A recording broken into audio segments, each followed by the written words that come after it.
convencer al gobierno. ¿A qué? ¿A qué? ¿A qué? Más economía, más veracidad, más realidad, más botón. ¿A qué? Más inversiones, más negocios, Cagando. más tácticas, de todo más es más botón. ¿A qué? Más índices reales, ¿A qué? y la onda bursátil es más botón.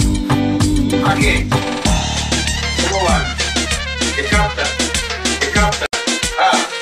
Se anima a pegarlo más, y más, y más, y más, y más. El único. Más botón. Tírame el papel para abajo. Yo lo veo para arriba. ¿Qué capta? Para arriba. Para arriba, para arriba, para arriba. ¿Cómo van?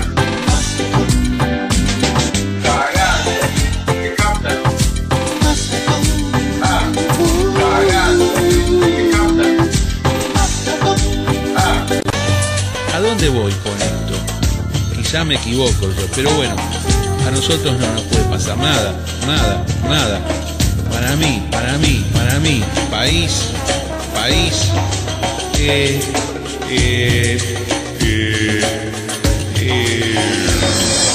Hola a todos, soy Carlos Malatón, con ustedes aquí desde FM Identidad hasta las 8 de la mañana, siendo las 6:34 ahora en la República Argentina, con una sensación térmica de 14 grados y 7 décimas. Estamos a la orden para recibir llamados telefónicos en el teléfono 5246-0244. Hoy, amigos, con muchas noticias de política internacional que están dominando el escenario, también locales, por supuesto. Vamos a hablar del Banco Central, vamos a hablar de lo que viene por parte del kirchnerismo. Vamos a interpretar sus intenciones en política económica y sus intenciones en política. Es un momento ideal para leer qué es lo que puede pasar. Esto forma parte también, pero es nuestra obligación tratar de decir qué es lo que puede venir, no solamente dar noticias viejas y comentar. De hecho, este programa no es un programa de noticias, porque si no estaríamos todo el tiempo con recortes de diarios, leyendo lo que todo el mundo ya sabe que pasó, porque lo tiene del otro lado, en su casa, el diario, en su teléfono celular o con su pantalla de una computadora tradicional abierta. Acá lo que hacemos es interpretación, leyendo lo que está pasando y también tratando de predecir el futuro. En materia de política internacional, primera vuelta electoral en Brasil, sí, la gana Dilma Rousseff, mal para mí, mal. Está segundo Neves, candidato sorpresa, 8 puntos de diferencia, 7 puntos de diferencia, se pueden dar vuelta perfectamente. Dilma tiene 40%, generalmente en estos casos el que gana la primera ronda es lo máximo que puede obtener, a lo sumo 2 o 3 puntos más, y después todos los votos del otro lado pueden llegar a ir hacia Neves. ¿Qué es lo que necesita Brasil? Brasil está arruinado por el socialismo populista del PT, del partido de Lula. Claro, una cosa era Lula en el poder a partir del año 2002, transitando un gigantesco bull market mundial. Bull quiere decir al alza, market por supuesto quiere decir mercado, tendencia de mercados al alza. Desde el año 2000 hasta el 2008 fue muy fuerte, le pegó fuertísimo a Brasil. Hay empresas de las que cotizan en la bolsa de San Pablo que subieron 50 veces en esos años. 50 veces significa que una cosa vale 1 y que al cabo de 6 años vale 50.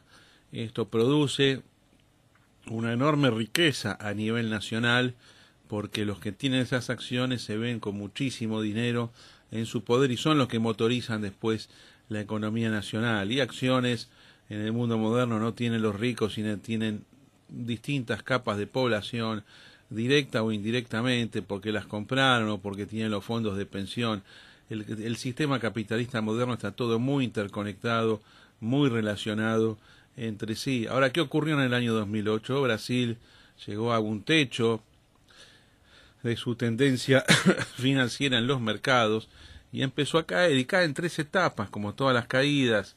Primero viene una baja fuerte, después viene una recuperación dentro de la baja y después viene una baja todavía más fuerte que la primera. Esta baja se puede decir que terminó hace 6 meses aproximadamente, en algunos casos un año, pero lo que tenemos es una economía todavía muy estancada, producto de un montón de errores que se cometen en la política económica.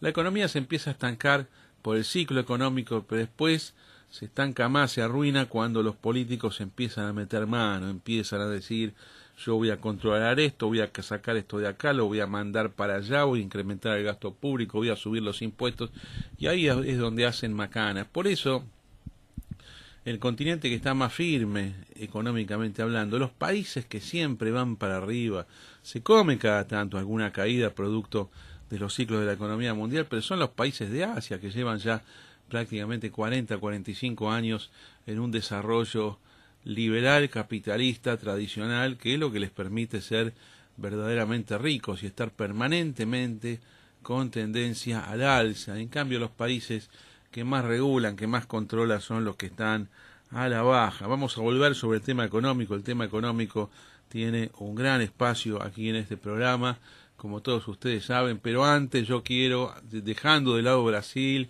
y antes de entrar al tema económico argentino, es imprescindible comentar qué es lo que está pasando en este momento en Siria, en el norte de Siria, la ciudad de Kobani, que está en el límite entre Siria y Turquía, entre Siria y Turquía. Vean ustedes el mapa, tiene un pueblo, una ciudad llamada Kobani, mayoritariamente turca, de la comunidad turca del pueblo, mayoritariamente kurda, quise decir kurda, del pueblo kurdo, este pueblo que no tiene todavía un estado, aunque está formando de hecho un estado propio en el Kurdistán iraquí.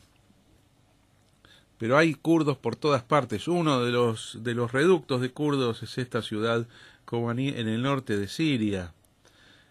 Y por supuesto es objeto de ataques por parte de quién, del nuevo jugador, de la nueva superpotencia jugadora en la región que se llama el Estado Islámico de Irak y el Levante, el Estado Islámico de Irak y Siria, o si ustedes quieren solamente a secas, como ellos quieren que se los denomine ahora, el Estado Islámico, el califato, le dan forma de califato.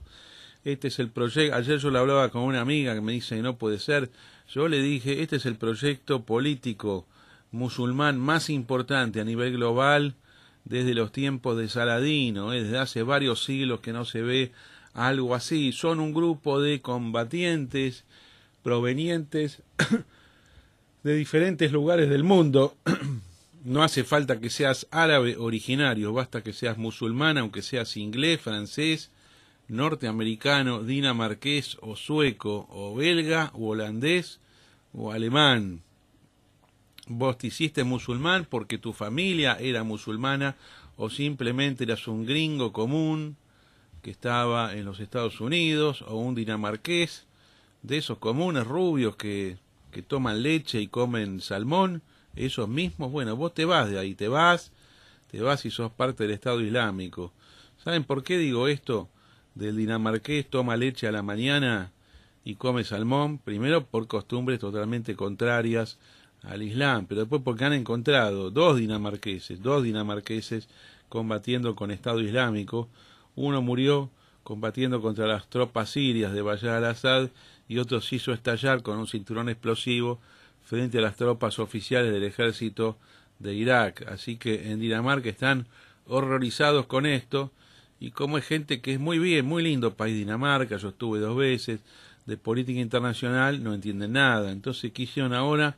Miren esto, porque no se puede creer tanta estupidez política. Hicieron un organismo público en Dinamarca para recuperar a yihadistas, o sea, para recuperar dinamarqueses que abrazaron el Islam en su modalidad violenta y se fueron a Siria, se fueron a Irak, se fueron a pelear.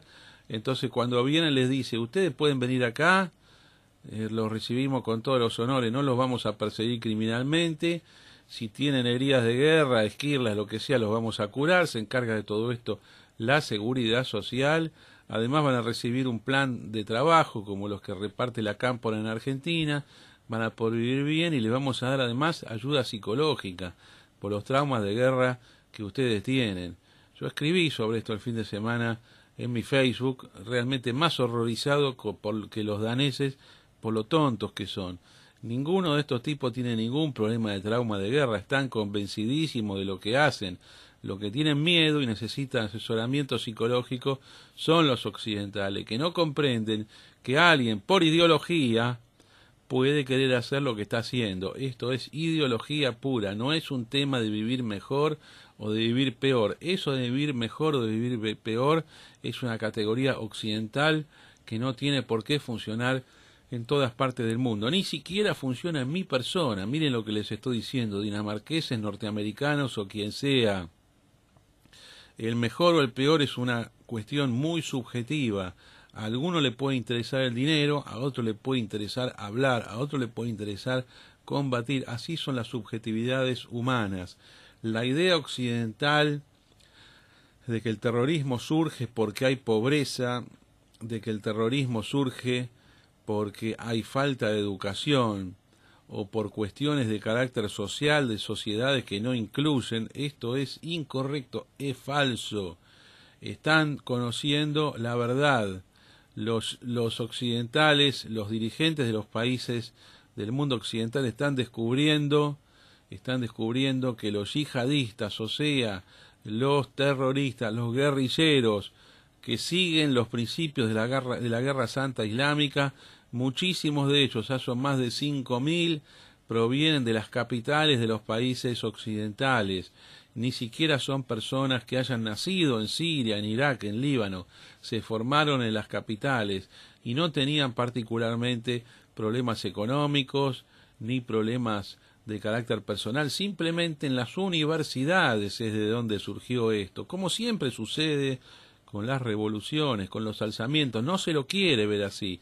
El soberbio rico intelectual occidental quiere ver que si alguien eligió una vida distinta de la de él, es porque no tuvo posibilidades en la vida. Entonces hace la simple, va y le ofrece: yo te voy a dar las posibilidades para igualarte socialmente y que no tengas necesidad de ser terrorista.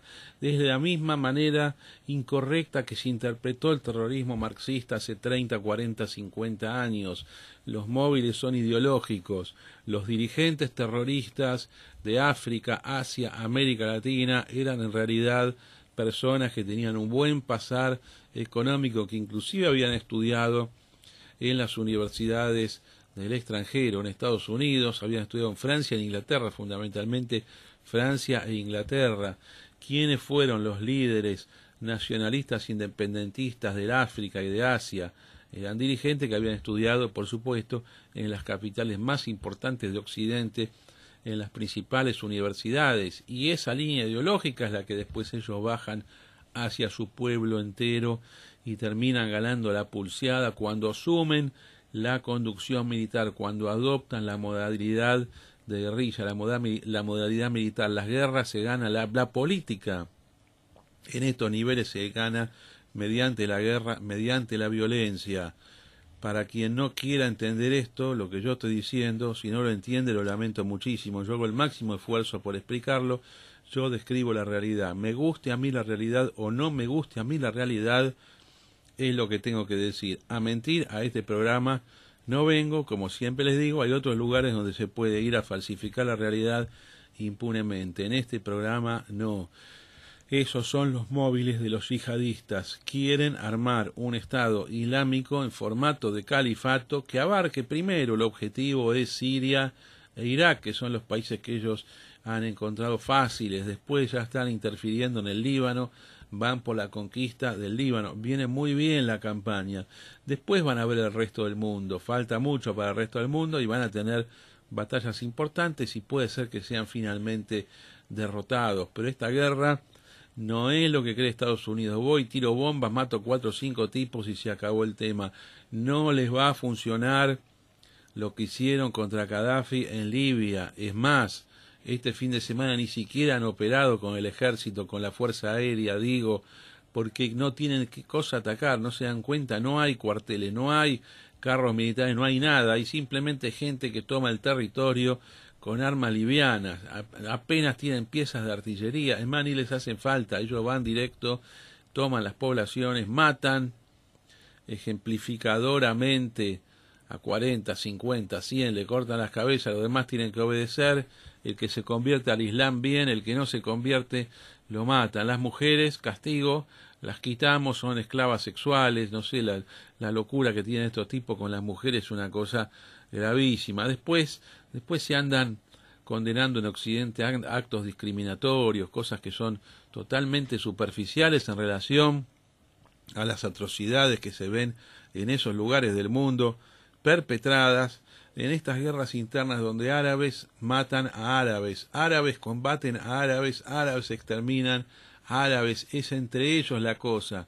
Como es entre ellos la cosa, la pregunta es cuánto nosotros tenemos que intervenir, cuántos hombres tenemos que poner sobre el campo de batalla, cuánta plata tenemos que gastar, cuántas vidas humanas propias hay que ofrendar para arreglar una interna que es de otros. ¿Y qué posibilidad tenemos, aún ofrendando muertos en el campo de batalla, desaparecidos, soldados occidentales a los cuales se le corta la cabeza, o a veces van a ser desaparecidos y a propósito nunca más nadie va a saber nada de ellos? ¿Qué posibilidad tenemos de ganarla? De ganar, porque vos tenés que intervenir ahí para poner orden y lo tenés que matar a todos. Sí, lo tenés que matar a todos, es la única forma que vas a ganar, porque ellos tienen más fuerza moral que vos. Sí, los yihadistas tienen más fuerza moral que un soldado profesional de Occidente. Escuchen lo que estoy diciendo, tiene más fuerza moral el integrante de un ejército que está peleando por su ideología, de acuerdo a sus principios y valores morales, que alguien que entra, que se enrola en un ejército como una posibilidad para obtener un empleo y un buen sueldo. Por eso es que los ejércitos profesionales, que en verdad no tienen mucha diferencia con los ejércitos mercenarios de otros tiempos, son inferiores moralmente y son inferiores en sus capacidades operacionales con respecto a aquellos ejércitos integrados por toda la población de un país en aplicación de un servicio militar obligatorio. Es diferente el tema. Cuando vos entrás por plata, vos decís, bueno, ¿cuántos años tengo que estar acá, cumplir servicio para tener un buen sueldo, después jubilarme y después tener otro empleo relacionado con la seguridad de todo lo que yo aprendí para después vender al sector privado? Este es el ejército post-vietnamita, que no sirve absolutamente para nada, sirve el ejército post-vietnamita porque es un fracaso. Estados Unidos, siempre lo digo, tiene 4 millones de soldados, o 3 si se quiere ahora, dispersos por todo el mundo, tiene 6.000 aviones caza, tiene 20.000 tanques, tiene 20 portaaviones, está por tener 20 portaaviones. Saben que hay pocos países en el mundo que tienen portaaviones, pero ninguna de estas cosas la pueden usar. Cuando llega el momento de combatir, empiezan a evaluar los costos políticos, el Congreso, la opinión pública, la película que le van a sacar, si llegan los muertos, los cajones, que llegan los muertos, que no puede ser, a pesar de que son profesionales y que se enrolaron en el ejército asumiendo la posibilidad de que podían morir. Esto es un escándalo. Entonces, como no podés ir a pelear, tenés que tener conciencia de tus facultades, de tus limitadas posibilidades. Entonces, si vas a intervenir, intervení. Y si no puedes intervenir en serio, no intervengas. La gravedad de la caída de esta ciudad en el norte de Siria, Kobani, que es kurda, y que está justamente en la frontera con Turquía, y ya el Estado Islámico puso su capital en una ciudad que se llama Raqqa, y entonces entre Kobani y Raqqa ahora hay un camino directo, todo controlado por Estado Islámico. O sea, Estado Islámico ya tiene salida directa a Turquía. Turquía es otra de las desgracias de esta guerra. Turquía es un país de lo peor políticamente hablando. No hay un cinismo mayor, no hay una traición mayor que la que lleva a cabo Erdogan, el jerarca que domina Turquía. Porque miren cuál es el juego. Él es un fundamentalista islámico, la va de moderado, es decir, no mata mujeres, no hacen esas cosas, pero es tradicionalista, fundamentalista islámico. Entonces están buenas relaciones con todos los países y movimientos fundamentalistas islámicos, con Hamas en la Franja de Gaza, en su momento con Hezbollah en Siria, con el gobierno de Siria, ahora se ha peleado con el gobierno de Siria. Y este tema de Estado Islámico, miren cómo lo ha jugado Turquía. Dicen, no, nosotros estamos en contra. Ahora le secuestraron 49 turcos dentro de Siria, Estado Islámico, que a diferencia de los ingleses, estos que aparecieron, los norteamericanos que le cortaban la cabeza en la televisión, vestidos de anaranjado, el gobierno de Turquía negoció con Estado Islámico y dijo, bueno, ustedes me los liberan a estos 49. Claro, eso es una negociación totalmente fuera de lo común por las reglas de juego vigentes, pero Estados Unidos, no obstante ver esto, si vos conseguís la liberación de tus rehenes, no se sabe qué es lo que hubo a cambio. Plata, seguro que no, puede haber habido plata, pero el móvil no era plata. ¿Qué es lo que arreglaste? Arreglaste que Turquía no va a jugar contra Estado Islámico y se va a mantener en una posición más bien neutral, o a favor, pero sin mandar tropas, ni a favor de Estado Islámico, ni en contra. Estados Unidos, ¿qué hace? Le dice a Turquía, ustedes son acá la avanzada de Occidente, en el Asia Menor, en el Medio Oriente, nos tienen que ayudar. Ustedes tienen, como nosotros no podemos pelear, ustedes tienen que entrar a Siria y matar a todos los de Estado Islámico. Y Turquía va en su parlamento, en la capital, en Ankara, y votan, sí, vamos a intervenir en Siria, vamos a intervenir en Irak contra estos tipos, pero después no hacen nada. Tan así es que no hacen nada, que este fin de semana que tenía que entrar a Siria para salvar a los kurdos que estaban ahí, evitar la caída de Kobani en manos del Estado Islámico, se mantuvieron al margen. Los kurdos están denunciando ahora que Turquía jugó a favor del Estado Islámico, porque claro, está el tema de los 49 rehenes, la devolución de favores, además de que Turquía, por supuesto, odia a los kurdos históricamente. Así que esto es la joda que estamos viviendo. Estados Unidos, conducidos por gente, yo les aseguro, mire, no es una exageración mía, no saben lo que están haciendo. ¿Cómo puede ser que haya pasado esto? Y bueno, son cosas que pasan en la vida.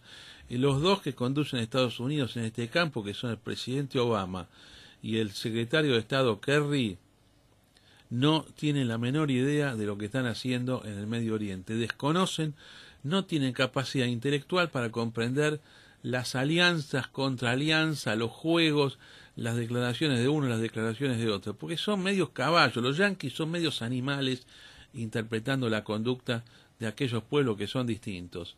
Para empezar, cada vez que escuchan algo, dicen, esto es así. Si me dice esto es porque es así, la gente no miente, ellos no mienten, el resto del mundo miente. Argentina miente, Turquía miente, Estado Islámico miente. En el tercer mundo se miente. Entonces, Kerry, Obama, si escuchás que alguien te dice algo, tenés que pensar, ¿me está diciendo la verdad o me está mintiendo? Es probable que te esté mintiendo. Si Turquía te dice que va a mandar tropas para ayudarte a hacer lo que vos querés, decís, pero esto ¿cómo lo van a hacer? ¿Qué van a pelear contra el Estado Islámico? No, y la prueba la tenés este fin de semana. Es lo mismo que cuando interpretan las declaraciones de Argentina. No se dan cuenta que el gobierno kirchnerista está en contra de ustedes, que los odia. Es más, les va a fabricar casos solamente para divertirse, como decía el Cuervo Larroque el fin de semana. Solamente para divertirnos lo vamos a hacer. Sacamos una edición falsa de Clarín, lo hicimos para divertirnos. Entonces Obama, Kerry, interpreten el mundo árabe, interpreten el mundo islámico, van mal por donde van. Grave el tema del Medio Oriente, gravísimo, gravísimo. No hay quien frene, mejor dicho, hay quien frene al Estado Islámico. Yo les voy a decir quién es, amigos. Hay solamente una fuerza política que no es que hay que pedirle que intervengan. Ellos van a intervenir solos cuando se les dé la gana. Cuando ellos políticamente, en el momento, por el formato, haciendo las declaraciones que a ellos quieran, ahí van a intervenir. Y es el eje Teherán, Damasco, Beirut, o sea, Teherán, que es la capital de Irán, Damasco, que es la capital de Siria, Beirut, que es la capital del Líbano. ¿Quién en cada lado? En Teherán, el gobierno entero, el Estado iraní entero, musulmán chiita. En Siria, ¿quién? Las fuerzas del gobierno de Bashar al-Assad, que son mayoritariamente alagüitas. Alagüitas son una herejía islámica pero que se lleva bien con el Islam chiita. Entonces están enganchados con Irán. Siria con Irán juegan, ¿no? Y en el Líbano, ¿quién? El país entero, Líbano no. Solamente una organización, un partido político que se llama Hezbollah, que son chiitas, que tienen el mejor ejército del Medio Oriente después del ejército del Estado de Israel. Sí, un ejército privado. Hay ejércitos privados en el Medio Oriente. El sueño de muchos políticos es tener un ejército privado. Imagínense la fuerza que significa la jactancia, tengo un ejército privado. Pero no es una milicia común, es un ejército con todo, con todos los armamentos que ustedes puedan. Bueno, estos tipos, Hezbollah, Bashar al-Assad y el Ayatollah Khamenei, el presidente Rouhani en Irán, estos tipos, lo que hay que hacer es liberarles la fuerza, dejarlos que combatan al Estado Islámico, pero no que Kerry le vaya a decir ustedes van a combatir acá, no, andate de ahí, Kerry, andate, porque cada cosa que haces la embarrás, dejá que se arreglen entre ellos, le haces una advertencia a todas estas partes combatientes de cuál es el área territorial, se lo decís, mire, hasta acá hay zona de exclusión, ¿vieron la zona de exclusión que habían puesto los ingleses en las Malvinas? Es un elemento de la política internacional. Le fija la regla del juego. Ustedes pasan de acá y cobran. ¿Quieren hacer este juego? Ahí el califato, el Estado Islámico. Bueno, ustedes se arreglan con Irán, pero de acá no pasan. Esto, lamentablemente, es lo único que se puede hacer ahora. La otra, siempre se lo digo, ¿quieren jugar en serio? Bueno, invadan, si necesitas 500.000 soldados norteamericanos en tierra y después la que tenga que ser, que sea. Por este camino vamos al desastre. Lamentable este fin de semana los avances del Estado Islámico, enemigo de la humanidad. El Estado Islámico, ¿saben lo que es? Es el nazismo del siglo XXI. Vieron que el nazismo no está terminado, puede resurgir el nazismo de otras maneras, se llama Estado Islámico. Y para combatir al Estado Islámico no hace falta, mejor dicho, no alcanza ni Estados Unidos ni Inglaterra, necesitas a Stalin. ¿Quién es Stalin acá? ¿O quién juega el rol de Stalin? El eje chiita. O sea, Beirut, Damasco, Teherán. Déjenlo jugar a ellos, retírense para evitar males mayores. Amigos, no nos dio el tiempo para hablar del Banco Central, de la política económica, pero como ahora vamos a tener un bloque, miren con quién, con el contador Guillermo Locane, que él le gusta llamarse contador Locane en los medios de comunicación, en sus blogs, en los artículos que saca en los diferentes diarios, en su Facebook. Vamos a hablar de impuestos, pero vamos a hablar también de finanzas públicas. Vamos a conversar sobre estos temas importantísimos y ahí vamos a meter todo lo que está pasando con el Banco Central. Buen día, Locane, ¿cómo estás? Hola, buen día, muchas gracias por la invitación. Gracias a vos por el esfuerzo de venir acá. No, por favor. Bueno, sos una persona que tiene la amabilidad de enseñar cuestiones de impuestos a la opinión pública. Pocos lo hacen. Bueno, es una continuación de mi actividad que he tenido de docencia. Bueno, y en general pero es sumamente valioso, porque si no, ¿cómo hace la gente para enterarse? Tenés que ir a especialistas, pero vos lo explicás muy didácticamente. Vamos a hablar de muchos temas. ¿Cómo no? Amigos, ha fallecido, esto lo quiero comentar, una gran oyente de la emisora, Sandra Ordóñez, lamentablemente estaba enferma, luchó gran esfuerzo por sobreponerse a un cáncer en los últimos 2 años, ha muerto en el día de ayer. Yo quería aprovechar este momento porque no solamente es oyente, ha llamado muchísimas veces el año pasado y este año nos ha dejado mensajes, así que Sandra Ordóñez, que descanse en paz y un saludo a la familia. Muy sentida, muy lamentada su muerte aquí por nosotros de FM Identidad.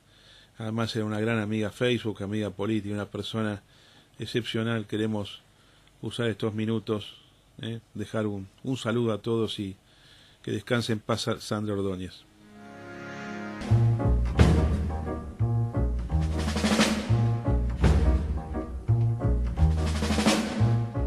Sí, buen día. Quiero destacar el clarín trucho que hizo la gente esta de la Cámpora, que la verdad no me caen bien, pero esta vez hicieron divertir mucho y la verdad que la oposición no tuvo reacción ante esto. Hicieron que violara la libertad de expresión, es una barbaridad lo que dicen, la verdad que un desastre. Por otro lado, quiero destacar la actitud del pueblo de Ushuaia de haber echado a esos tipos que vinieron a cancherear con el tema de las Malvinas, que es un tema sensible para todos los argentinos. A ver, quería saber cuál era tu opinión. Un abrazo grande, muy buenos días. Maslatón, Locane, el gobierno considera que si los ciudadanos quieren tener muchos dólares en sus bolsillos, es como querer sacarlos del país, en vez de entender que es la manera confiable en que se pueden asumir todas las relaciones comerciales cuando la moneda natural de referencia no es confiable. Eso acá y en la China. En todo caso, si los ciudadanos tuviéramos muchos dólares en los bolsillos, tendríamos la posibilidad de hacerlos circular y de favorecer la economía, lo que por suerte siempre sucede eventualmente, por alto que puedas ir el precio. Buen día, Carlos. Te habla José María de Alto Palermo. Cuando hubo problemas de este tipo en el norte de Mali, los franceses mandaron sus batallones de paracaidistas y aplicaron tu receta. Entraron aldea por aldea tomada por los terroristas y los mataron a todos. No dejaron ni uno. Después se retiraron y el problema parece que terminó. Te mando un saludo. Bueno, muy cierto esto. Francia tiene un poquito más de seriedad que Estados Unidos, es verdad. Ahora, claro, el tema de Mali es ínfimo a comparación de lo que es la insurrección islamista surgida desde la mal llamada Primavera Árabe. Le voy a responder al oyente el tema del grupo de periodistas ingleses. Es verdad, parece que fueron a cancherear por el sur, fueron a provocar. Miren, yo no estoy de acuerdo con la reacción violenta contra ellos. Me parece que esto degrada la defensa argentina de las Malvinas, pero lo que hay que aplicar es una norma de reciprocidad. Y les digo, amigos, yo estuve en Malvinas hace unos años, no estuve en la guerra lamentablemente, pero fui en el 2005 a nivel personal una semana para visitar las Islas Malvinas y encontrarme, bueno, con todos los homenajes a nuestros soldados y también a los soldados ingleses y ver los campos de batalla. Hay carteles por todos lados que lo pone la gente diciendo los argentinos no son bienvenidos acá, solamente van a ser bienvenidos cuando renuncien al reclamo de las Malvinas. Y yo no puedo bajar en Malvinas con una bandera argentina, con la escarapela, con un cartel que diga las Malvinas son argentinas. Es decir, yo tengo que ir en silencio, respetuoso, que es lo que hice, porque me importaba más conocer las Malvinas que ir yo mismo a hacer una canchereada. Entonces lo mismo tienen que hacer los ingleses cuando vienen a la Argentina. No pueden hacer apología de un tema tan sensible a la nación argentina. Entonces lo que había que hacer es simplemente agarrarlos y decir, por esta agresión ustedes se van de Argentina, la avisa. La reacción violenta es lo que no va. Vamos a entrar al tema de fondo de hoy. Estamos con Guillermo Locane, contador público nacional, profesor, periodista, porque escribe, da explicaciones de dónde estamos parados. Veníamos hablando, algunos quieren entrar en el tema técnico de los impuestos, pero veníamos hablando, especulando acá con qué es lo que puede pasar ahora con Vanoli en la presidencia del Banco Central. Así se nos ocurre, ¿no? El llamado dólar ahorro, que es esto que metió Kicillof en febrero, que uno le dan un cupo para comprar dólares, 200, 300, 500, según la capacidad contributiva de cada uno, que desde julio, yo creo, borraron a los monotributistas. ¿Y qué van a hacer? ¿Lo van a quitar esto? ¿Lo van a graduar? ¿Cómo lo ves, Locane? Claro, sí, yo te digo, cuando salió en aquel momento el dólar ahorro, hice un cálculo del compromiso que estaba asumiendo el Banco Central. Es decir, fue un compromiso por ahí tomado de parte de los directivos a la Bartola, porque estamos comprobando que estamos llegando a una suma en este momento del mes de septiembre que proyectado le va a dar cerca de 4.000 millones de dólares en el año. Que comprometen 3.800, una cosa así, que comprometieron partiendo de una base de que tenían en ese momento alrededor de lo mismo que ahora, más o menos 28.000, 30.000 millones. O sea, te regalan dólares subsidiados. No es que regalan, los dólares son de la gente, pero quiero decir, evidentemente, yo lo planteé en un post en mi blog de perfil, es decir, ¿qué pasa cuando, es como toda limitación, qué pasa cuando las sacamos. ¿Y cuál era el compromiso? Es decir, en el mismo año, decir, bueno, le vamos a dar a la gente que quiera ahorrar esto, y en el mismo año lo van a tener que terminar porque no lo pueden sostener. La gran pregunta es si lo van a hacer como lo hicieron con los monotributistas, que no dijeron nada y directamente no los autorizan, si eso va a ser así con los empleados que tienen relación de dependencia, o van a sacar alguna norma. Yo creo que va a ser lo primero, es decir, de alguna manera lo van a ir limitando, no van a reconocer que no están dando, y a fin de año nos vamos a dar cuenta que no van a dar. Por eso la gente también, que no es sonsa, se apresuró. Vos sabés que en los últimos días de septiembre hubo récords, ya lo había habido a fines de agosto, porque la gente, bueno, sacrifica todo lo que puede. Además, se generó algo que yo tuiteé también en mi Twitter de @contadorlocane, que es como la venganza del que paga impuesto a las ganancias, comprar el dólar ahorro y venderlo como dólar blue, que no está permitido, obviamente, pero imagínate que entre cientos de miles de contribuyentes, ¿cómo van a hacer para controlarlo? Además, si la persona lo declara a fin de año,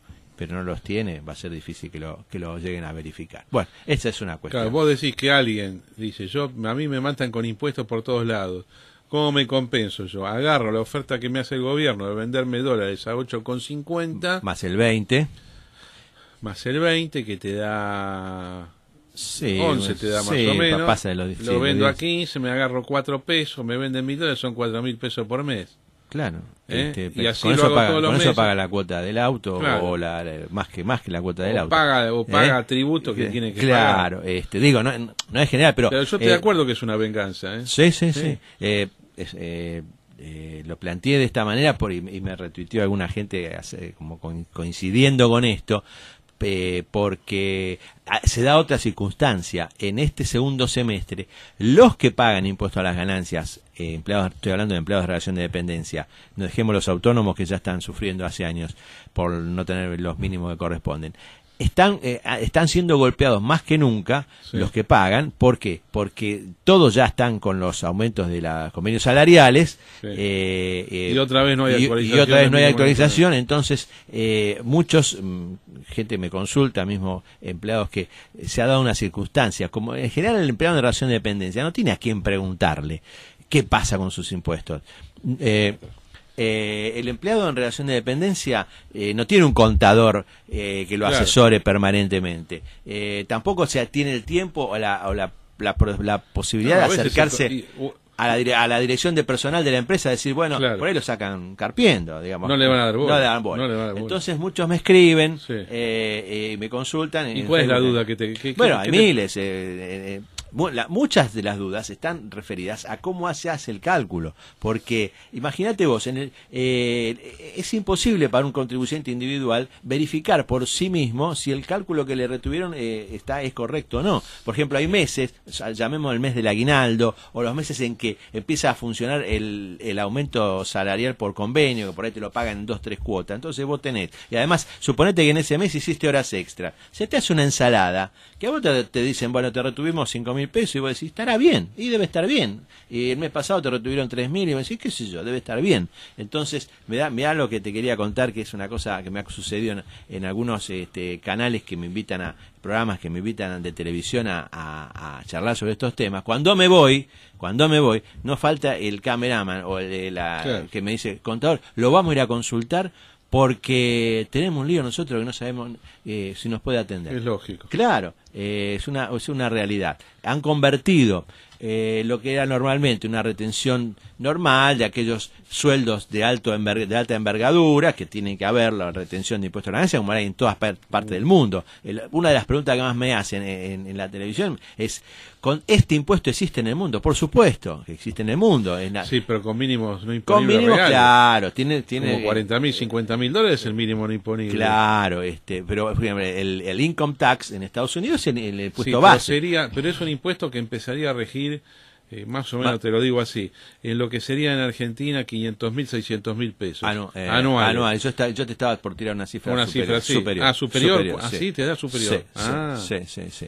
Sí. Bueno. Y porque vos fijate, estoy hablando de una familia tipo, de un ejecutivo, puede estar teniendo un costo mensual que no tiene que ver con el lujo, de alrededor de 40.000 pesos, vamos a decir, seguro. Educación, salud, nada, eso justo, con lo justo. Claro, ahí tenés 480.000 pesos al año 40.000 por 12. Sí. Claro, entonces sería el punto de partida, como vos también bien calculabas, para fijar un mínimo, ¿no? Que el año que viene después se te queda corto. Pero digamos, la cosa grave es cómo se fue armando esto. Claro. Simplemente no actualizando desde 2002 los mínimos no imponibles. Y nadie dijo nada. ¿Por qué esos años nadie decía nada? Bueno, yo tengo un librito que escribí, que se llama, tiene un nombre La increíble. novela del mínimo no imponible. Novela del mínimo no imponible. Está colgado ahí en mi blog, se puede descargar, es un ebook gratuito. Yo me olvidé de traerte un ejemplar, creo que no sé si te había tengo traído. uno,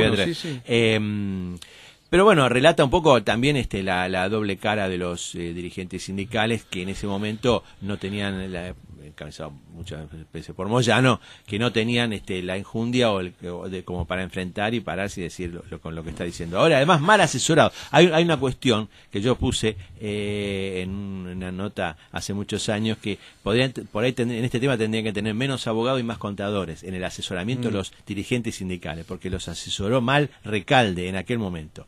Yo lo tengo comprobado. Pero Recalde es abogado. Recalde es abogado, pero no sabe de impuestos, y lo reconoció. Y entonces pasó un año, pasó dos, no entendía bien cómo era el tema de la tablita machinea, inclusive en aquel momento, y también era otra relación de los sindicatos con el gobierno.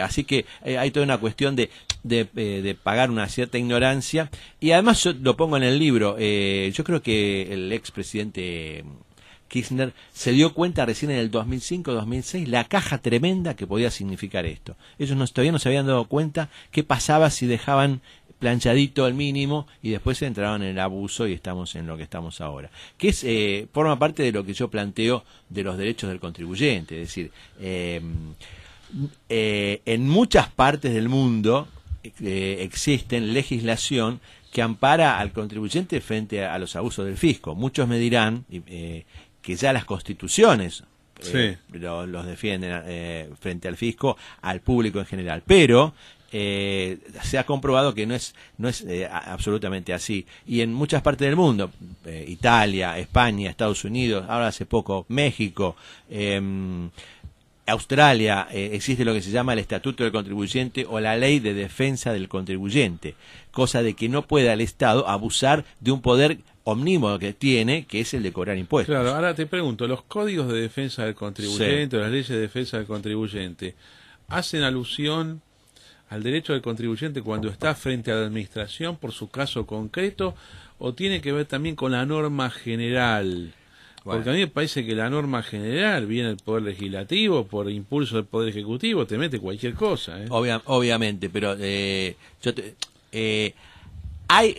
yo distingo la carga tributaria en dos aspectos. Una, las leyes tributarias propiamente dichas, la que te fijan los impuestos, y otra, las resoluciones de las administraciones tributarias, que son las que te contribuyen también a hacer más o menos soportable la carga impositiva. En los últimos años en la Argentina, la AFIP ha legislado con el dólar ahorro, con el dólar tarjeta, con el dólar por los viajes, con ese 35% que te lo quitan, y después cuando te lo tienen que devolver no tiene plazo la AFIP. O sea, eso es creación legislativa pura. Eso es avance del directamente. Claro, es el avance. Esto debería ser competencia del Congreso de la Nación. Bueno, pero vos fíjate una cosa, también por eso digo, muchos plantean de que ya la Constitución y las leyes lo defienden. Vamos a un caso concreto que no tiene que ver con la tasa impositiva, la quita o no, o la suspensión del quit. Es una costumbre que se ha tomado la AFIP en los últimos años. Ya la Corte Suprema le ha dicho que no, en varios casos. Le dijo que no la Corte. La Corte le dijo que no. La AFIP no le está haciendo caso. Pero no le está haciendo para el caso particular. Para el caso particular sí. Para claro. el caso particular sí, pero hay cientos, yo me animaría a decir que hay miles de casos que no procede de igual manera. Que es quitando... ¿Para qué lógica tiene quitarle el quit a uno? Porque está bien, le quitan el quit, es un castigo. El tipo no puede facturar, no puede hacer nada, pero se va al mercado negro. Pero no es solamente la negro. Vos hoy en día, cualquier empresa que vos, suponete que sos un proveedor de precios, primero que te piden es la constancia de quit. Sí, eso está claro. Y bueno, si tenés el quit suspendido, no te la dan. Está Entonces, ya los mecanismos... Pero se va a la actividad informal y sus gastos si van a pasar a la actividad... Si puede. Si puede, si no, se queda sin vender. Porque si vos sos proveedor de una empresa grande, la empresa grande está organizada de tal manera que dice, no, mirá, vos tenés que estar, yo todos los meses tengo que constatar que vos tenés el quit en regla, y si si lo tenés suspendido, tenés que ir a la FIP a resolver tu problema, y esa serie de cosas. Entonces, además que... Sí, por ejemplo, si hay contribuyentes de monotributo que por ahí tardan 7, 8 meses en pagar, mejor dicho, que no han pagado porque no han podido. ¿Ahí qué pasa? Ahí te suspenden también. Ajá. ¿Te intiman antes? Sí, tienen la obligación de intimar. Te intiman, si usted debe 4 o 5 meses. Claro. Sí. Y si no, le vamos a quitar el quit. Claro. Pero, ¿qué pasa? Ahí hay otra cuestión, que es la siguiente. Por eso digo que también que tiene que ver... Estados Unidos tiene organizado una forma distinta de defender al contribuyente, que es a través de una agencia o un ombudsman del contribuyente.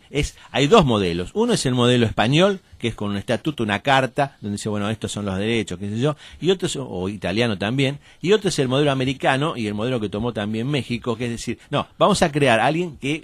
el defensor del contribuyente. Entonces, te estaba diciendo un ejemplo. En este momento, los monotributistas que han entrado en deuda, en mora, porque no han tenido plata para pagar la cuota, tienen que ir a pagarlo de frente más, al contado. ¿Por qué? Porque si vos no tenés personal en relación de dependencia, no te dan plan de facilidades. Vos sos un típico... Pero vos, la cosa que me está diciendo es el monotributista que tiene deuda acumulada del pago mensual del monotributo. Sí. No tiene facilidad de pago. No tiene facilidad de pago. Si se atrasa. Sí, se atrasa. Claro, bueno. Entonces entra en una ahí sí, está el ejemplo que vos decís de que entra a trabajar en negro, porque el monotributista en general puede hacerlo. Puede hacerlo, sí, un profesional eso puede trabajar en negro. O un vendedor de oficio, un plomero, un vendedor de servicio, qué sé yo, y tal. Pero digamos, yo creo que la FIP ha sido muy importante para el sostén financiero de este gobierno, porque ha recaudado eficientemente, pero ha avanzado sobre ciertos aspectos que vulneran los derechos de las personas. No hablemos de esa barbaridad que cometió la Presidenta hace un año y pico atrás, cuando así que apretó chisteó los dedos y dijo, bueno, quiero la declaración jurada de ese contribuyente, quiero verla, aquel famoso inmobiliario. Eso en ningún país del mundo se admite. Eso es ilegal totalmente. Totalmente, la privacidad tiene que estar defendida. No, además, apretar a una persona por sus opiniones políticas, eso, ¿cómo pueden hacer eso? Exactamente. ¿No? Esto, para mí es fascismo puro. Exactamente.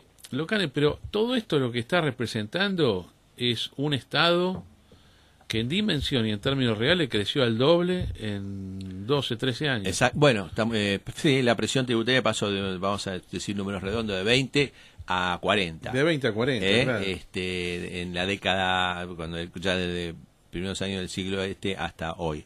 Esto tiene una lo podés ver siempre con el vaso lleno o el vaso vacío. Es decir, primero, mayor presión tributaria significa que el Estado engordó. Sí. El Estado tiene...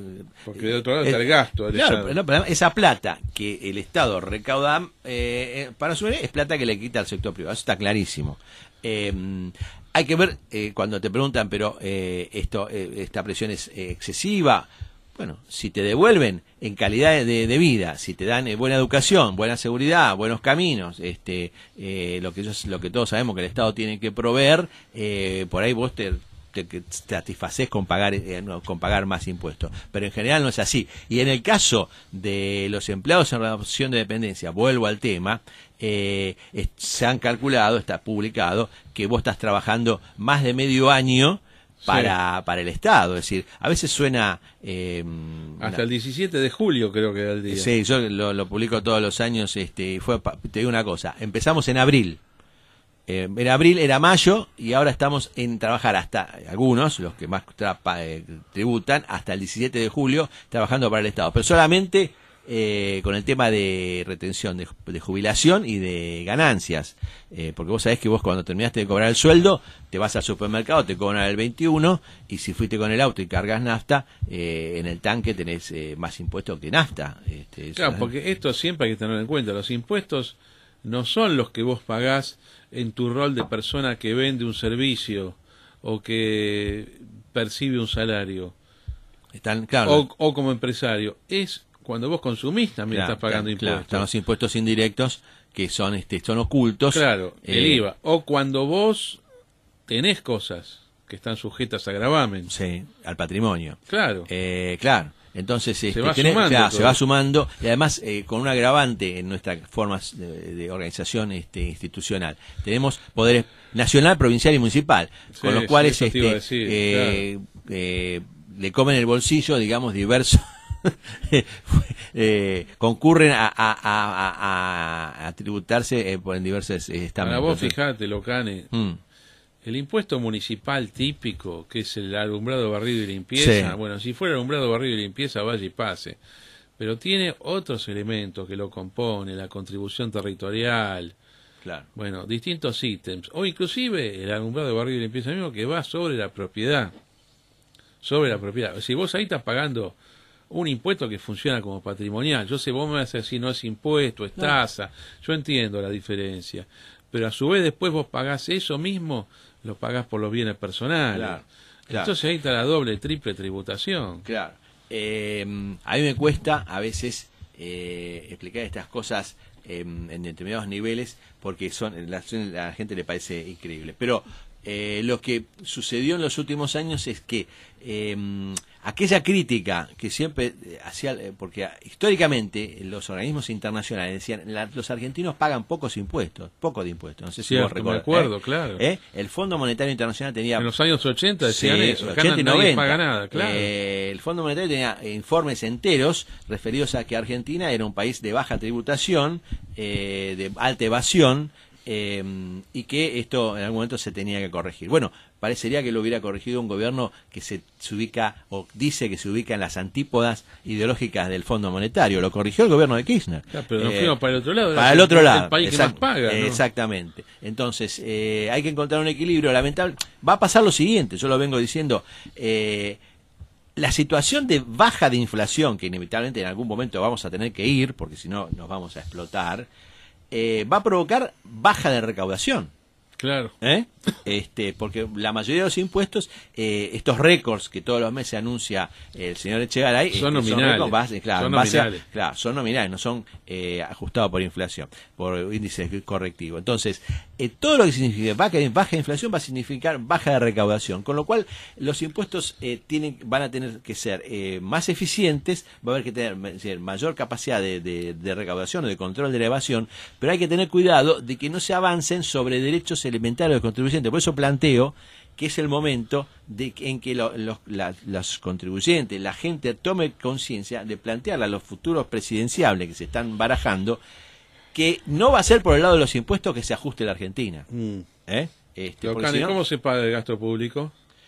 La fuente de financiamiento del gasto público, vos lo sabés, seguramente son los impuestos, si no? La conformación de deuda o la emisión monetaria. Bueno. Más no hay.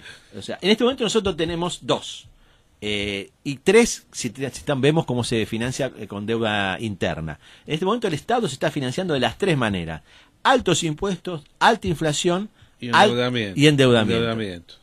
Esos tres componentes son novedosos. Ahora vos querés proteger al contribuyente y yo firmo, decime de dónde firmo. Pero tenés que bajar el gasto público, si no hay ninguna manera de yo te voy a decir una cosa, creo que lo hablamos alguna vez acá con vos, que es una persona inteligente y la pescaste la idea rápidamente. La forma de bajar el gasto público es bajando los impuestos. O sea, si no hay plata, bueno, es increíble lo que estás diciendo. La verdad que sí, me acuerdo que lo dijiste acá, físicamente acá en la emisora una vez que viniste. ¿Por qué es esto? Porque cómo funciona la dinámica política en realidad. El tipo que formula el presupuesto, los distintos formuladores del presupuesto y los que votan y deciden sobre el presupuesto, dicen, a ver, ¿cuánto es lo que yo puedo cobrar? Dicen, yo puedo cobrar tanto, 1,4 billones de pesos. Bueno, entonces esto es lo que voy a gastar y además me voy a endeudar tanto para poder gastar un poco más. O sea, el político siente que no puede gastar solamente cuando no puede recaudar. Y si no va a fondo, aprieta la tecla a fondo y dice yo gasto todo.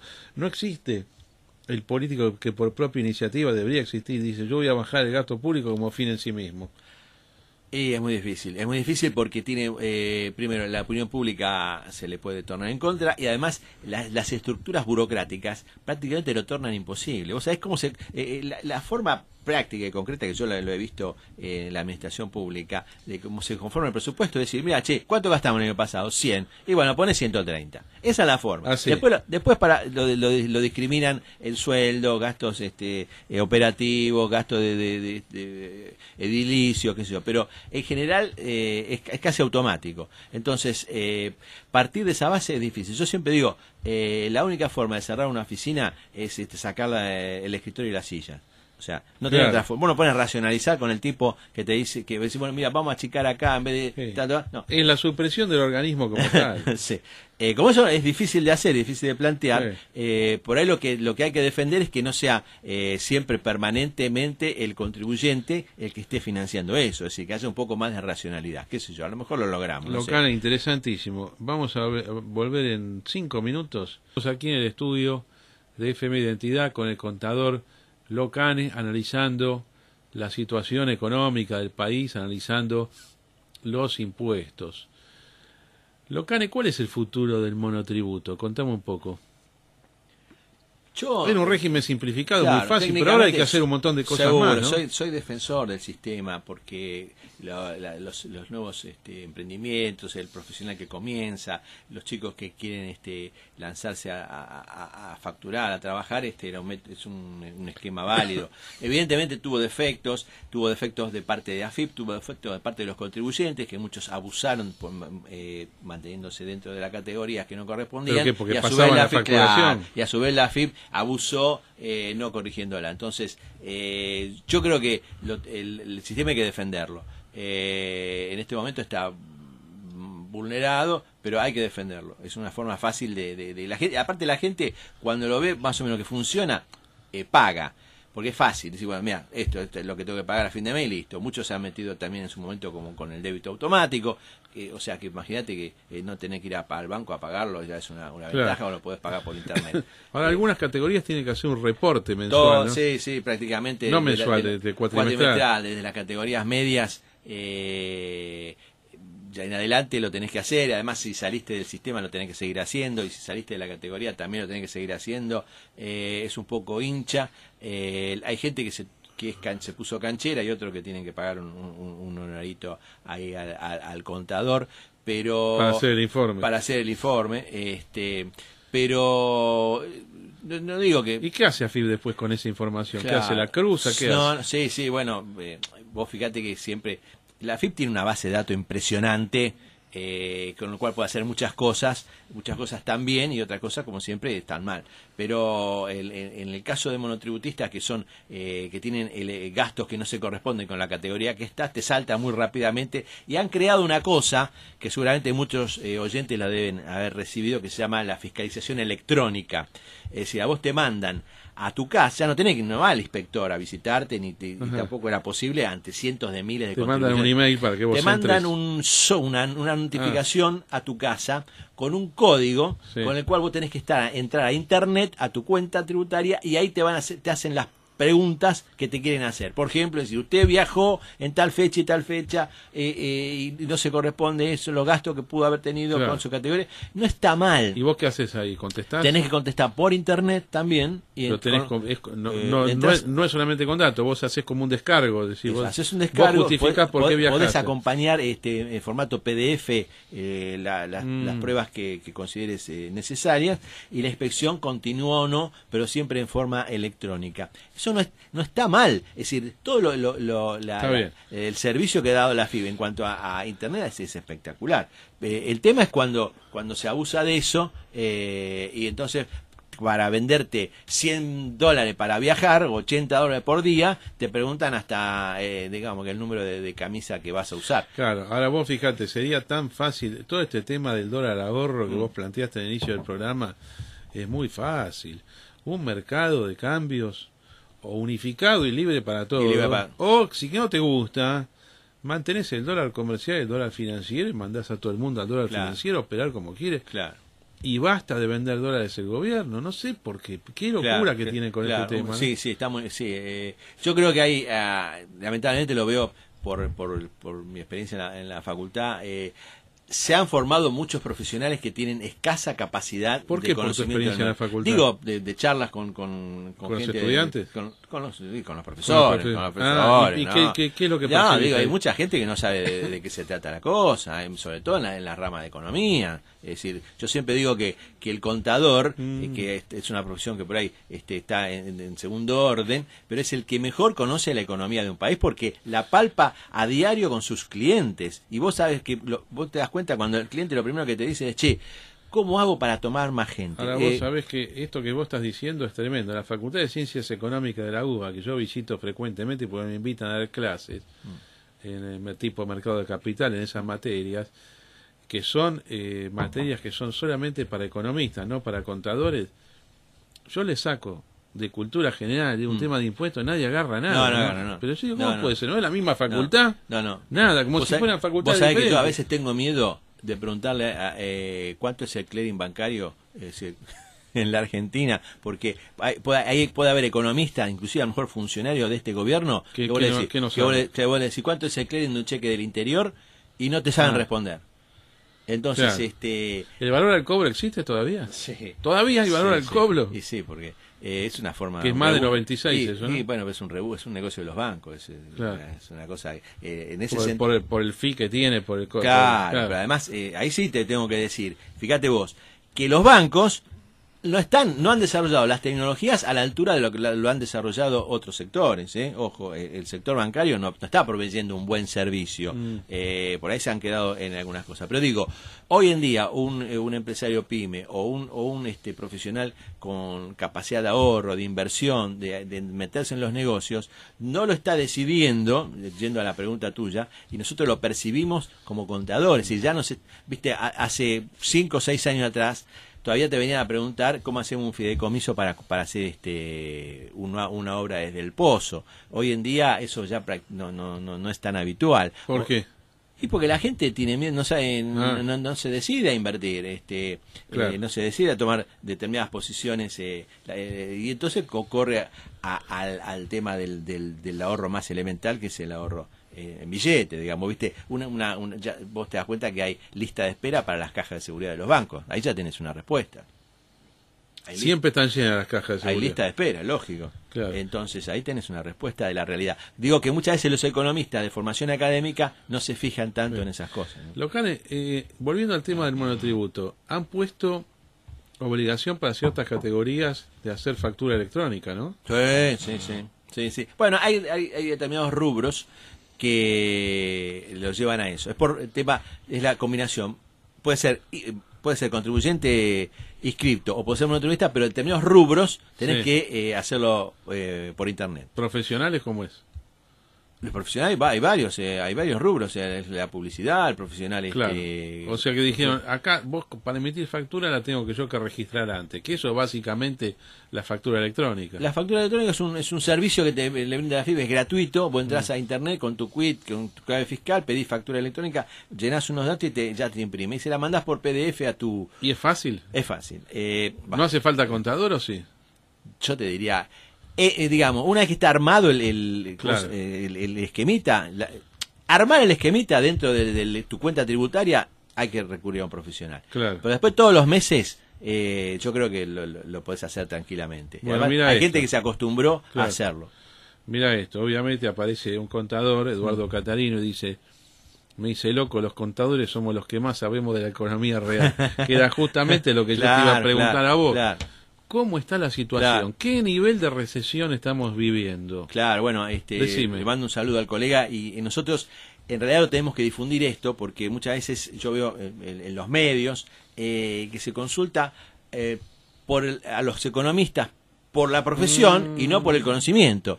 Y en general por ahí veo hasta chicos Tenés jóvenes que razón, están respondiendo, sí. y entonces, no, porque el precio y esto y lo otro, y resulta, pero para un cachito, ¿vos sabés de qué estamos hablando?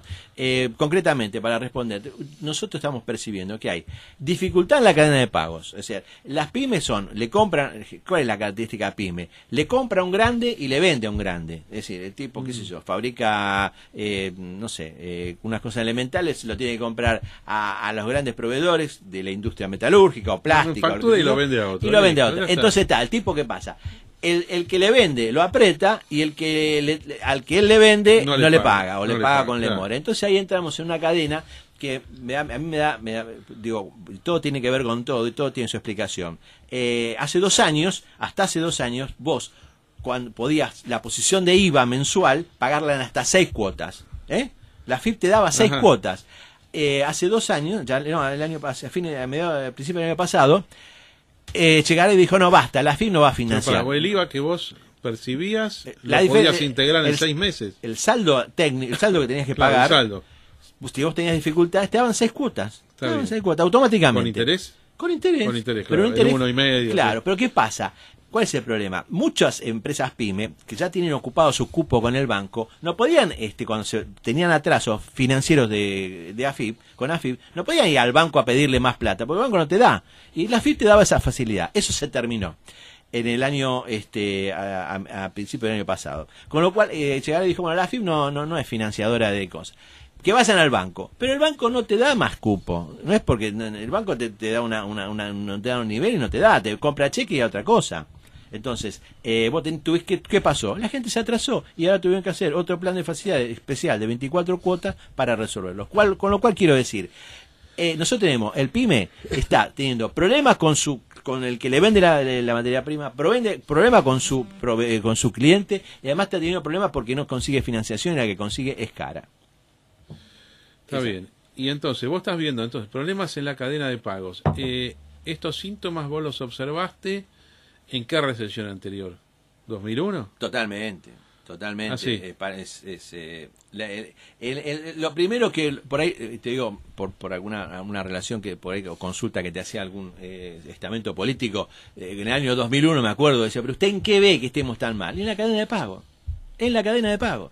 Y cuando no se le da suficiente y va a pasar una cosa, a veces esta última medida que tomó Vanoli, fíjate vos, que vos mencionabas, de que aumentar la tasa de plazo, para plazo fijo para los ahorristas, si los bancos sienten como que están pagando demasiado y achican la capacidad de préstamo para la gente, va a haber menos plata para el pyme. Va a haber menos plata para el pyme. Está bien que el Estado tiene diversas líneas para facilitarlo, pero siempre tenés que caer en trámites, en burocracia, y todo eso te lentifica hasta la producción, porque el tipo tiene que estar pensando ahora en cómo se consigue la plata, cuando en realidad lo que tiene que estar pensando es cómo consigue más clientes. Claro, acá el mismo contador Catarino nos dice, el IVA que se devenga no es el que se percibe, aunque no lo cobre lo tiene que pagar. Claro, ahí está otro ejemplo. Es decir, eso es un problema, eso es gravísimo.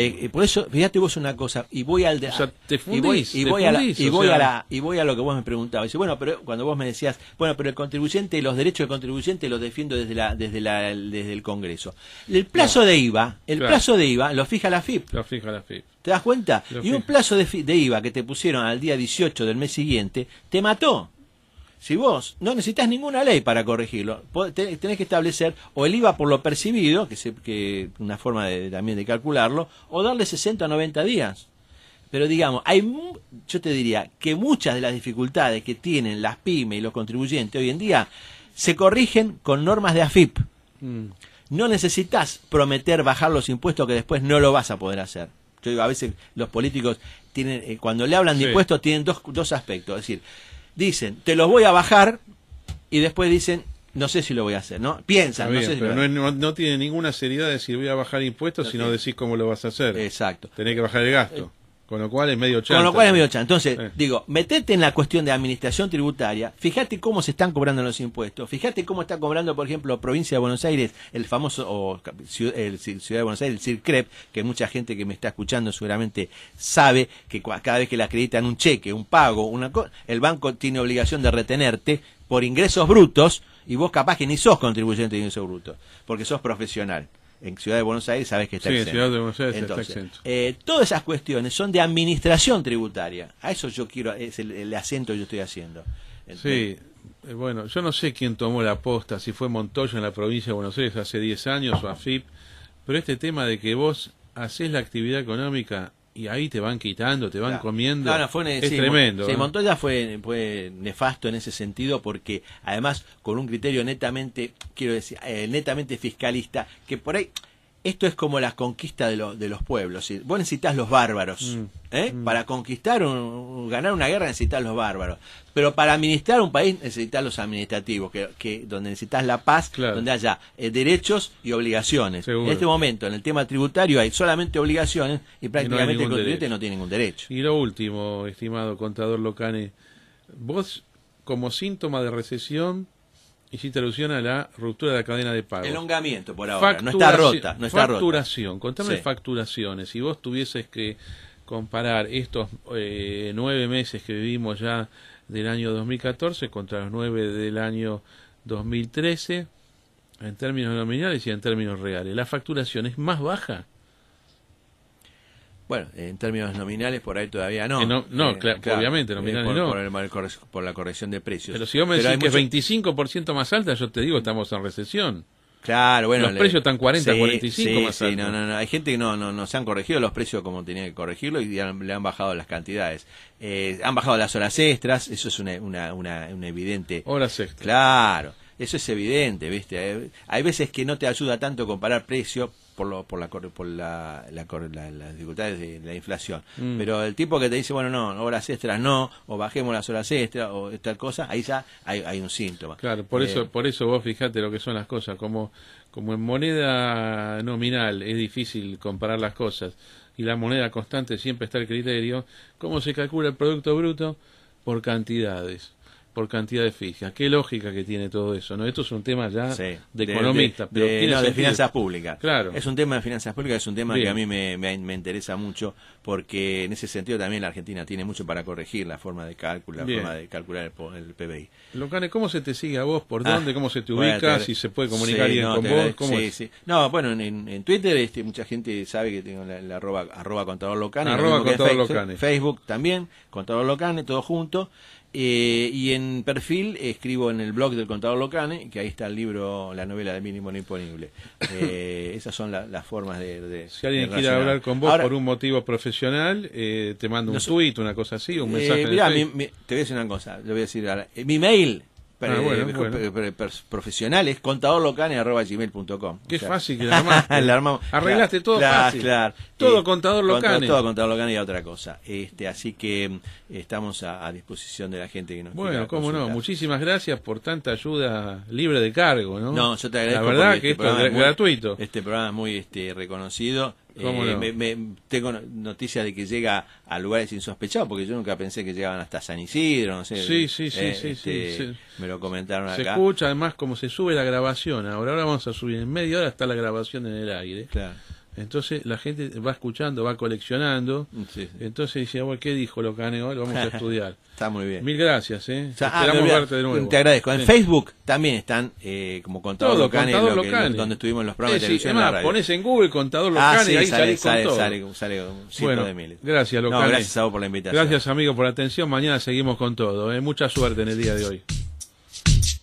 Vamos a convencer al gobierno. ¿A qué? ¿A qué? ¿A qué? Más economía, más veracidad, Ah, más realidad, más botón, ¿a qué? más inversiones, más negocios, Cagán. más prácticas de todo más es más botón, ¿A qué?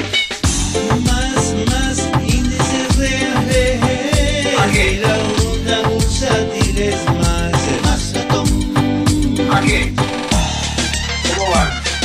¿Qué captan? O por cuestiones de carácter social, de sociedades que no incluyen. Esto es incorrecto, es falso. Están conociendo la verdad. Los occidentales, los dirigentes de los países del mundo occidental están descubriendo que los yihadistas, o sea, los terroristas, los guerrilleros que siguen los principios de la guerra santa islámica, muchísimos de ellos, ya son más de 5.000, provienen de las capitales de los países occidentales. Ni siquiera son personas que hayan nacido en Siria, en Irak, en Líbano. Se formaron en las capitales y no tenían particularmente problemas económicos ni problemas de carácter personal. Simplemente en las universidades es de donde surgió esto. Como siempre sucede con las revoluciones, con los alzamientos. No se lo quiere ver así. El soberbio rico intelectual occidental quiere ver que si alguien eligió una vida distinta de la de él, es porque no tuvo posibilidades en la vida. Entonces hace la simple, va y le ofrece: yo te voy a dar las posibilidades para igualarte socialmente y que no tengas necesidad de ser terrorista. Desde la misma manera incorrecta que se interpretó el terrorismo marxista hace 30, 40, 50 años. Los móviles son ideológicos. Los dirigentes terroristas de África, Asia, América Latina eran en realidad personas que tenían un buen pasar económico, que inclusive habían estudiado en las universidades del extranjero, en Estados Unidos, habían estudiado en Francia, en Inglaterra, fundamentalmente Francia e Inglaterra. ¿Quiénes fueron los líderes nacionalistas independentistas del África y de Asia? Eran dirigentes que habían estudiado, por supuesto, en las capitales más importantes de Occidente, en las principales universidades, y esa línea ideológica es la que después ellos bajan hacia su pueblo entero y terminan ganando la pulseada cuando asumen la conducción militar, cuando adoptan la modalidad de guerrilla, la modalidad militar. Las guerras se gana, la política en estos niveles se gana mediante la guerra, mediante la violencia. Para quien no quiera entender esto, lo que yo estoy diciendo, si no lo entiende, lo lamento muchísimo. Yo hago el máximo esfuerzo por explicarlo. Yo describo la realidad. Me guste a mí la realidad o no me guste a mí la realidad, es lo que tengo que decir. A mentir a este programa no vengo, como siempre les digo. Hay otros lugares donde se puede ir a falsificar la realidad impunemente. En este programa no. La abierta. Acá lo que hacemos es interpretación, leyendo lo que está pasando y también tratando de predecir el futuro. En materia de política internacional, primera vuelta electoral en Brasil, sí, la gana Dilma Rousseff, mal para mí, mal.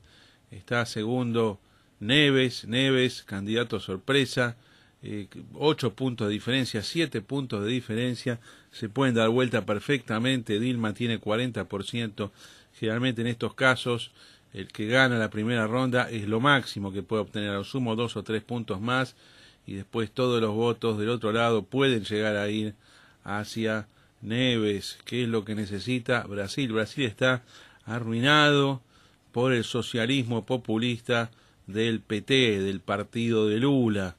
Claro, una cosa era Lula en el poder a partir del año 2002, transitando un gigantesco bull market mundial. Bull quiere decir al alza, market por supuesto quiere decir mercado, tendencia de mercados al alza.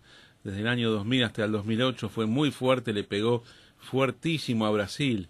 Hay empresas de las que cotizan en la bolsa de San Pablo que subieron 50 veces en esos años. 50 veces significa que una cosa vale 1 y que al cabo de 6 años vale 50. Esto produce una enorme riqueza a nivel nacional, porque los que tienen esas acciones se ven con muchísimo dinero en su poder y son los que motorizan después la economía nacional. Y acciones en el mundo moderno no tienen los ricos, sino tienen distintas capas de población, directa o indirectamente, porque las compraron o porque tienen los fondos de pensión. El sistema capitalista moderno está todo muy interconectado, muy relacionado entre sí. Ahora, ¿qué ocurrió en el año 2008? Brasil llegó a un techo de su tendencia financiera en los mercados y empezó a caer, y cae en 3 etapas, como todas las caídas.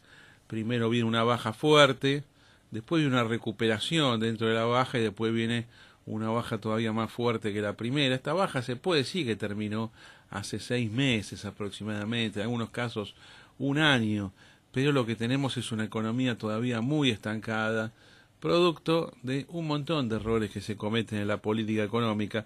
La economía se empieza a estancar por el ciclo económico, pero después se estanca más, se arruina cuando los políticos empiezan a meter mano, empiezan a decir: yo voy a controlar esto, voy a sacar esto de acá, lo voy a mandar para allá, voy a incrementar. Vamos a convencer al gobierno. ¿A qué? ¿A qué? ¿A qué? Más economía, más veracidad, más realidad, más botón. ¿A qué? Más inversiones, más negocios, Cagando. más prácticas, de todo más es ser más gatón. ¿A qué? Más índices reales, ¿A qué? la onda bursátil es más gatón. ¿A qué? ¿Cómo van? ¿Qué capta? ¿Qué capta? Se anima a pegarlo, Obama, y más, y más, y más, y más. El único. Más gatón. Él ve el papel para abajo, yo lo veo para arriba. ¿Qué capta? Para arriba, para arriba, para arriba, para arriba. ¿Cómo van? Cagando. ¿Qué capta? Más gatón. Cagando. ¿Qué capta? Más gatón. ¿A dónde voy con esto? Quizá me equivoco yo, pero bueno, a nosotros no nos puede pasar nada, nada, nada. Para mí, país,